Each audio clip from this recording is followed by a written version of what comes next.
My name is Kid. My name is Paul. Rock.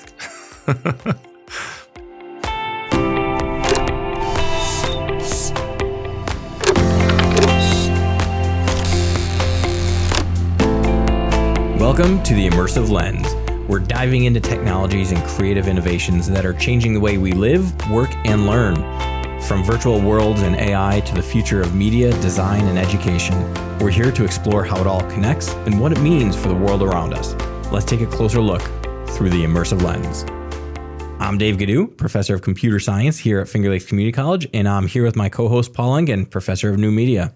Hey, Dave. I thought we could kick the episode off with a get to know us and kind of take a look behind the mic and share who we are and why we're here and what's kind of driving our curiosity in this space. What do you think? I think that's a great idea. So you want to tell us a little bit about your origin story? Yeah. So I was very fortunate to grow up with technology. My father worked in the tech industry and he always brought home the latest toys. So I learned how to program on an Apple IIe. And some of you out there might know that the Apple IIe was a very expensive, very old computer in the 80s that was kind of the first hobbyist computer. So I grew up learning how to program on that at a young age. And I've had an affinity for technology ever since. And my parents balanced it out. They sent me to clown college for a few summers, and they sent me to magic lessons for a few years during my formative years in high school. Really? Clown college? Yeah. That's awesome. Right. Yeah. It was a face paint, balloon animals, miming, all that good stuff. And I majored in math and computer science at Geneseo, and then I got my master's in educational technology. And I've always had an eye towards how to be more effective using technology, with the caveat that only when it's appropriate. That's kind of my golden rule, that like I don't have any patience for using technology just because it's new and shiny. I want technology to be utility for me and to potentiate what I do. So that's my origin story. It's very similar to the origin story of say like Bruce Wayne. But what first got you interested in technology and education? Back in the day, when computers weren't really around or the norm, my brother and I used to build a computer, and it was a 386. Nerd. Yes, we would we would spend weeks building it, getting all the parts, and then we would program a game that wouldn't work. And so can you 386 just jog my memory? So it was the old it was like those old big Micron cases, and then we would have to buy a motherboard separate with a video card. Oh, so you built it like supply. Piece by piece? Oh yeah, we couldn't buy one that was pre-made yet. I think you could have, but it was like they were expensive at the time. So it was like, we could just get all the pieces and we can figure this out. And for all those people that are old school, you remember the compatibility issues with everything from graphic cards to it was.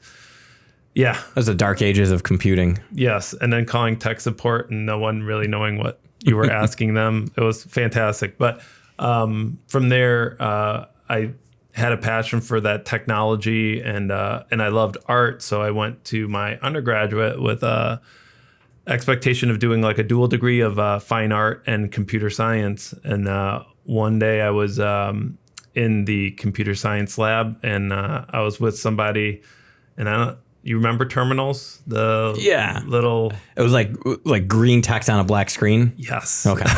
And we had a whole bunch of those. And you were in the Matrix. Yes, exactly. So we're in there, and I just thought that everyone was in the computer science program that was in the lab, and I just went to my lab partner and I'm like, "So are you in your computer science major?" And he was like, "Oh no, I'm in computer animation." And I was like, "What is computer animation?" And he was like, "Oh, we get to do animations on computers." And I said, "We have computers that can do animation?" And he goes, "Yeah, we only had 3 of them." But so was this like Pixar graphics, or was this predates it by quite some time? Yeah, this is before. So it was like super infancy. Polygons. Yes. Was this before like Mario Brothers? It was around that time. Okay. Yep, it was definitely around that time. So it was like pixel based, and but it was definitely technology that was, in its infancy for sure. But that day I was like, okay, or the next day I went down and I switched my degree to computer animation. It was Did you have to wait till the next day because you couldn't do it online? You had to exactly stand in line at like 8 a.m. You got it. And then I had to switch the degree, and yeah, it was perfect. It was the perfect blending of like my art and love for technology. So I did that, and then for graduate school, I went to where the machines were. The Matrix? Yes, exactly. And Rochester Institute of Technology, or RIT, they had 14 of these SGI machines. And those are silicon graphic machines that were like $30,000 or $40,000 base. Were they like the size of a room? They were big, but they weren't that big. This was enough where, we could run processes, and we were now getting into really 3D. We were getting more into that Toy Story. Oh, really? Yeah. Okay. So that's legit. Yeah. So I was there, and then from RIT, I went to be a CGI supervisor in Connecticut and did some Christmas specials. It was a stop motion studio, but I did the computer graphics with a little bit of animation. You didn't do the one with like the California Raisins claymation Christmas, did you? Was that you? No, that was not me. That was not me. We did do a Sony one with the elves rocking out to Rage Against the Machine. So, but yeah, it was good. Had a lot of fun there, and then came back and became creative director at a digital online training institution here. And then from there, I went into teaching and found the perfect merger of my passion of technology and art in new media. And here I am. Yeah, you kind of like won the jackpot there with the new media job. That's all the fun stuff. And all of a sudden, the Toy Story 2 poster in your office makes a lot more sense now. Yes. I love animation and technology in general. So how did we connect when we got here? Do you remember? So I've been here 8 years, and you've been here longer than me. Yeah. Oh, I've been here 10 years. Holy smokes. And you've been here longer than me. I think between 13 and 14 years now. I don't even remember. Sure. But, yeah. So you would ask me to be on the panel for the capstone. And for those people who don't know what capstone is, it is the last class that students will take in a specific degree program. And for ours, it's a combination of web and mobile, game programming and design, and new media. And we've got all of these degrees together, and it's really beneficial as far as having that large skill set. Oh, sure. And then they can apply that skill set in this capstone where, we can see everything they've learned. And it's amazing the growth that they make in the 2 years that they're here. Yeah. So I had the opportunity to sit in on that panel, and I was just blown away. And that was probably like 6 or 7 years ago by now. And every year, all the learners pitch a project, and then the panel decides on 3 or 4 or 5 of those projects. And every year I'm like, oh man, this is the best year it's ever been, because 8 years ago you were doing VR and virtual reality and the augmented reality and these 3D games and some wild stuff I'd never seen before. So I've been along for the ride ever since. I really, really enjoy watching the learners in that program. Yeah, and I think that you brought up a great point. They have to make a pitch, so they have to have all those soft skills of like, how do you pitch your idea to this panel? Yeah. The panel consists of someone from computer science, graphic design, communications, obviously myself, and then Jeff Kidd, who also is involved in all our technology, and he's our esteemed producer of this podcast. He's back there somewhere listening, always listening. So we all... So I think that it's great that we have that panel, because then we have a diverse group as well, kind of giving feedback on the projects, and then projects are chosen, and then those 3 or 4 projects that are chosen are worked on with the whole class for the entire semester. And the projects I like are those social impact projects. I love the Project Rock. There's a game where like there's 1 minute between classes and they can play the game together. But you need to have 2 or 3 other people playing it. It's a Yes. social game. You can't do it by yourself. Exactly. Yeah, and you've done some PSAs and stuff.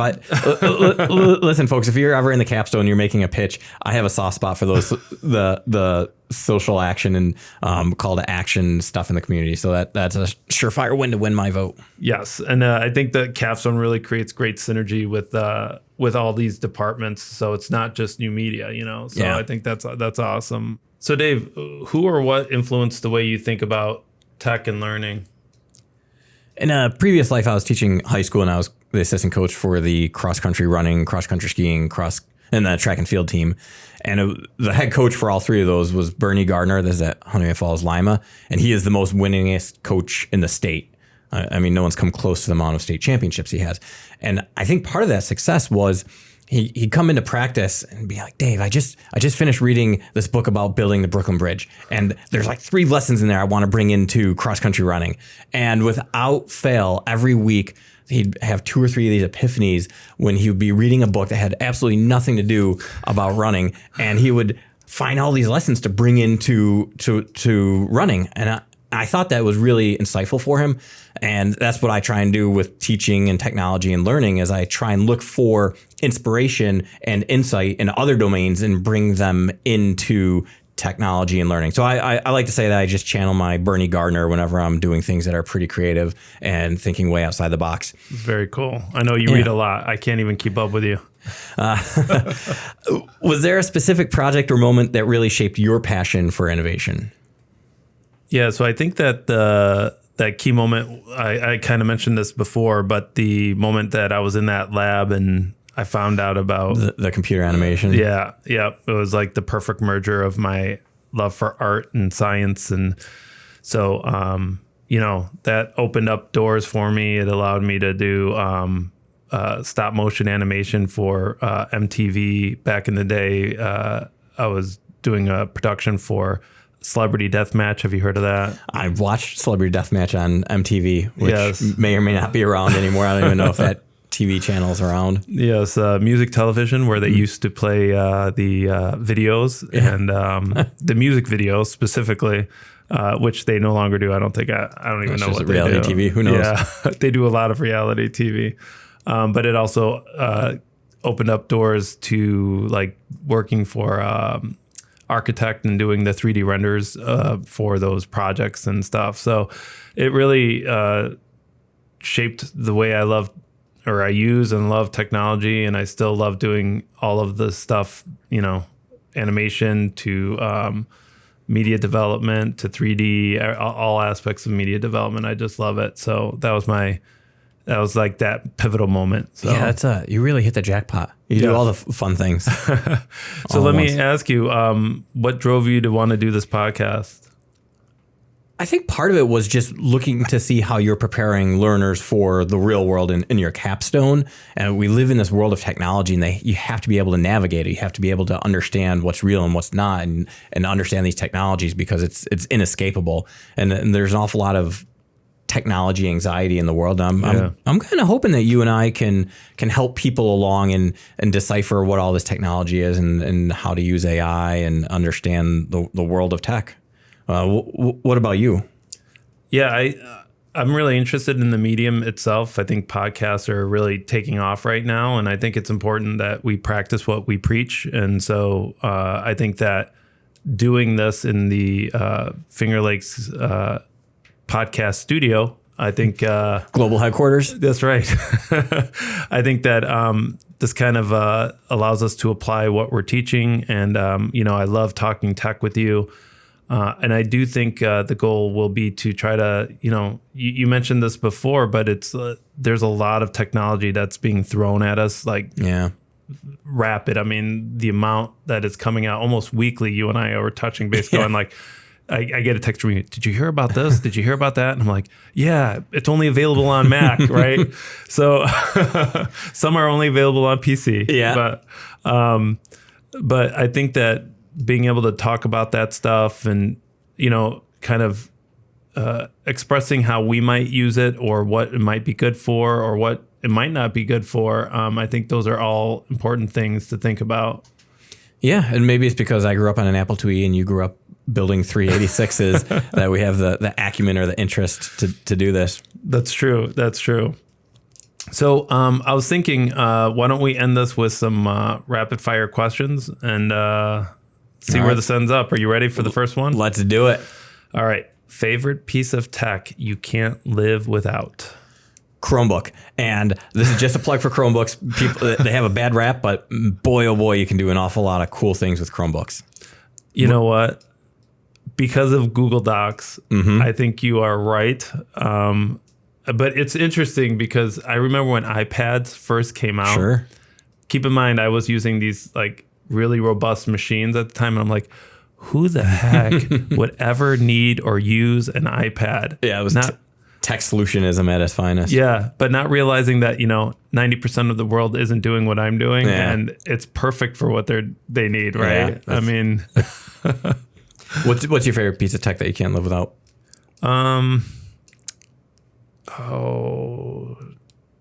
That's a great question. I'll be honest with you. I love my iWatch Ultra. Your iWatch. Yes, I use it for just about everything from. I'm a big data tracker, so I love seeing did I make progress this week? Oh, and, okay. Like steps and stuff. Steps, and I do it with my workouts, and if I do soccer or something, I wanna track my mileage when I'm running. When is too much data a problem? I don't know. For me, it wouldn't be a lot. I think having too much data is fine. It's if everybody else has all that data of me that I'm concerned about. All right, that's a good takeaway from this podcast. Do you prefer coffee or tea while recording?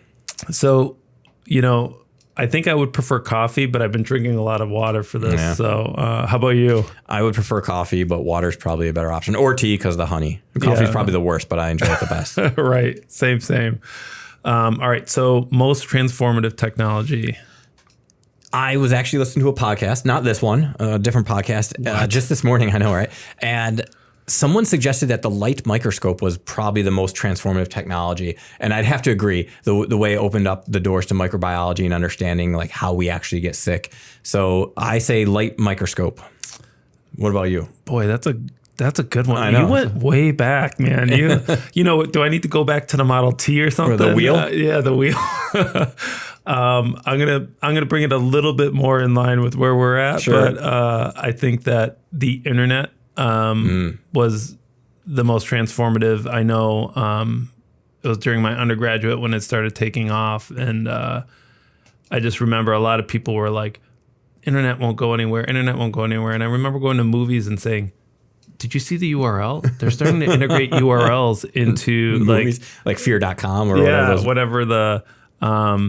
So I think that the ability that it now opened up was amazing. I mean, to think where we're at now, we can share content. Yeah. I talk about this in my lectures, but we've gone from interpersonal communication, which is one-to-one communication. We went to mass comm, which was one-to-many, which we lived in a world like mass comm for a long... radio and TV. Yeah. And then now...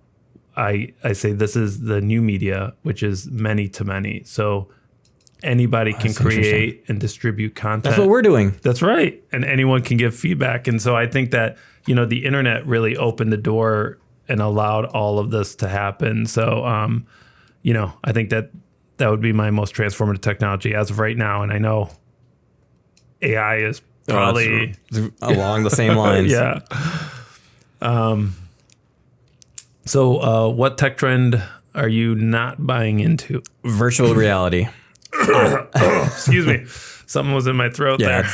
I think virtual reality, because like I said, I grew up around technology. My dad brought me to a comic book convention in Syracuse, probably in the mid 90s. And there was VR there. And when I look at where VR was 30 years ago to where it is today, it is not much different. And the price point is still pretty high. It still has a very, very selective audience. And I just don't think that it's super practical. And don't get me wrong, like the Mac Pro, what's that called? The Vision Pro? The Vision Pro, yeah. It is out of this world. It's so cool, but it just ain't practical. What is the tech trend you're not buying into? Yeah. Well, first let me respond to that one. All right. Let's hear your rebuttal. So I agree that I don't think VR will be mainstream. I think virtual reality, and for those who aren't aware, virtual reality is basically when you put a goggle on and you immerse yourself into a different digital world. So you don't see anything around you. So you're kind of it's all isolated. Projected. Yeah. Okay. Yeah. And I think that AR or augmented reality will win out over VR for most popular technology. What's augmented reality? So augmented reality is going to be the integration of real world with a digital overlay. So like these are going to be like the Meta glasses, or the Vision Pro has a pass through, so you can see through it. But you're not going to wear that big thing around. So this would be like, it looks just like regular glass. I'll be walking down the street and maybe it's Main Street in Canandaigua, and it has like the Yelp ratings above each of the restaurants. Yes. Okay. Yes. And, most iPhones have this already. If you just...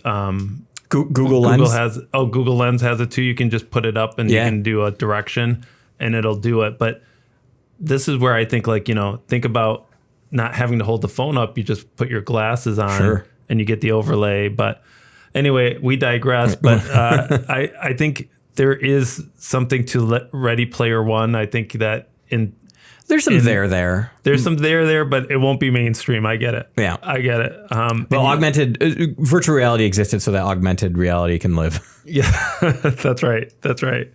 So what's the tech trend that you're not buying into?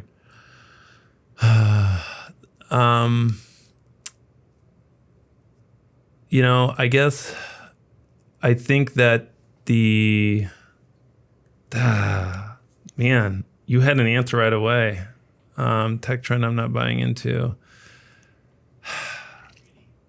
3D TVs. So 3D TVs are like VR. I can't commit to that because I still have one. But I think that, that technology isolates you because only people with the glasses can have it. Is it biohacking or like for the thing that you don't buy into? Yeah, I guess I don't. You buy into all technology? You know what? I think there is. I guess I don't necessarily not buy into technology. So I think I guess I could say is AI going to take people's jobs? Maybe the computer took people's jobs, but it augmented it. So there's job augmentation that's going to happen with the technologies. So,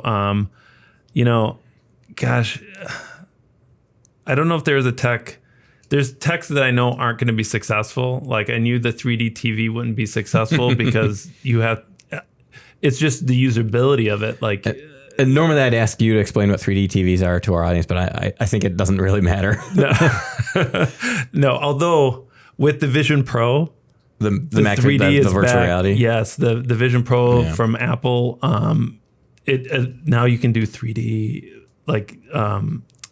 Oh my gosh, Disney Plus has 3D videos and Netflix, so you can watch it in 3D. And so 3D is coming back in that regard, but not as a 3D TV. Yeah. It's like 3D and 4K for $3,500. Yeah, it ain't cheap, but there's a new one out there from Samsung. Yeah, $1,800. Yeah, still expensive, but it's out there. So I don't have an answer for that. I'm sorry. Sorry. That's okay. You can be a tech optimist. So one word to describe your teaching or creative philosophy. Invisible. I like it to be not the focus point. I want it to be the stage crew. I used to do stage crew in high school, and it's just awesome. Yeah, you're never seen. You're just making the show go. Nice. What about you? What's your one word? Mine's hyphened. Can I do you the can hyphen? Do a hyphen, yeah. All right. Hands-on. Is that hands-on? Yeah. Oh, so that's good. I like to make sure that I'm not just talking about things, that we're actually doing the things that we're talking about. So I throw the students into it, and I like to be thrown into it too, and just try to get into the tech. Do you like to be immersed? Yes. This has been such a fun way to kick things off. We hope you've learned a little bit more about who we are and what drives this podcast. Yeah, that's all the time we have today, and I'm Paul Engan. I'm Dave Ghidiu. If you enjoyed today's conversation, be sure to subscribe so you never miss an episode. And share it with a friend or colleague. Thanks for joining us on The Immersive Lens, where we explore the tech shaping education, work, and the world around us. Let's be careful out there, folks. Until next time, stay curious, stay connected, and thanks for looking through the Immersive Lens with us. This episode was engineered by Jeff Kidd, recorded at Finger Lakes Community College Podcast Studios, located in beautiful Canandaigua, New York, in the heart of the Finger Lakes region, offering more than 55 degrees, certificates, micro-credentials, and workforce training programs. Thank you to Public Relations and Communications, Marketing, and the Flick AI Hub. Eager to delve into passion? Discover exciting and immersive opportunities at www.flcc.edu. This is the Immersive Lens. As part of our mission at FLCC, we are committed to making education accessible, innovative, and aligned with the needs of both students and employers. The views expressed in this podcast are those of the hosts and guests and do not necessarily reflect the official position of Finger Lakes Community College. Music by Den from Pixabay. And that's a wrap.